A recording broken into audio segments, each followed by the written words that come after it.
really hesitate to call this a fight just yet, but it's very clear that we have a big disagreement between all of the key Republicans in the legislature and the governor's office. DeSantis, he wants to do property taxes.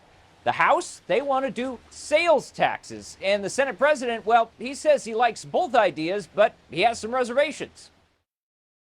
Remember last week, the House Speaker said he wants to cut Florida's sales tax permanently by about $5 billion. Good morning, everybody. Well, Governor Ron DeSantis had a different idea Monday. People, are not clamoring for sales tax relief. They're clamoring for property tax relief. So there's no property tax relief in that proposal. He's now proposing a $5 billion rebate on homestead property owners instead.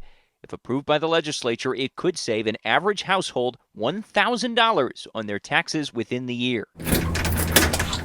And while DeSantis said he'd sign a sales tax cut, the governor wasn't keen on the idea, saying it benefits foreigners more than Floridians. I want Canadian tourists and Brazilian tourists subsidizing the state and making it so Florida residents pay less taxes. I don't want to give Canadians a tax cut. In a statement, House Speaker Danny Perez said he welcomes the governor's proposal, but didn't fully endorse the idea, only saying, quote, "There is much work to be done in this area, and we are just getting started." I agree with the governor. I want to cut property taxes as well. Last week, Perez said he was open to the idea of a property tax overhaul, but worried it would take too much time and pushed DeSantis to back his plan. I'd be interested on someone asking the governor if he's against a cut of the sales tax. I'd be surprised if he said anything other than hell yes. And members of the Florida House seem to be falling in line. Where should the relief come?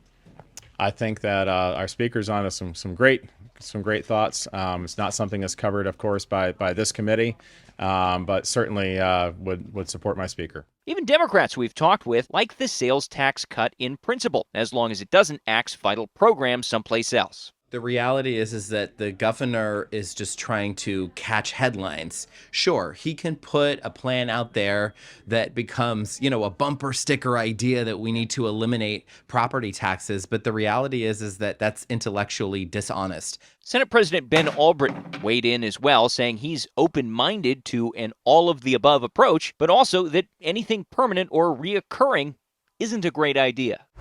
Quote, "Cutting taxes now does little good. They have to be raised 2 years from now to address budget shortfalls." So what happens next? Well, the Senate president keeps assuring us that the plane will land on this issue, but we are very close to the midway point of session, meaning we're running out of time, and you really have the House Speaker, the Senate president, and the governor out of lockstep on this issue and where Floridians should get their cost savings. We'll have to see what happens. That's the latest out here at the state capitol. I'm Forrest Saunders reporting.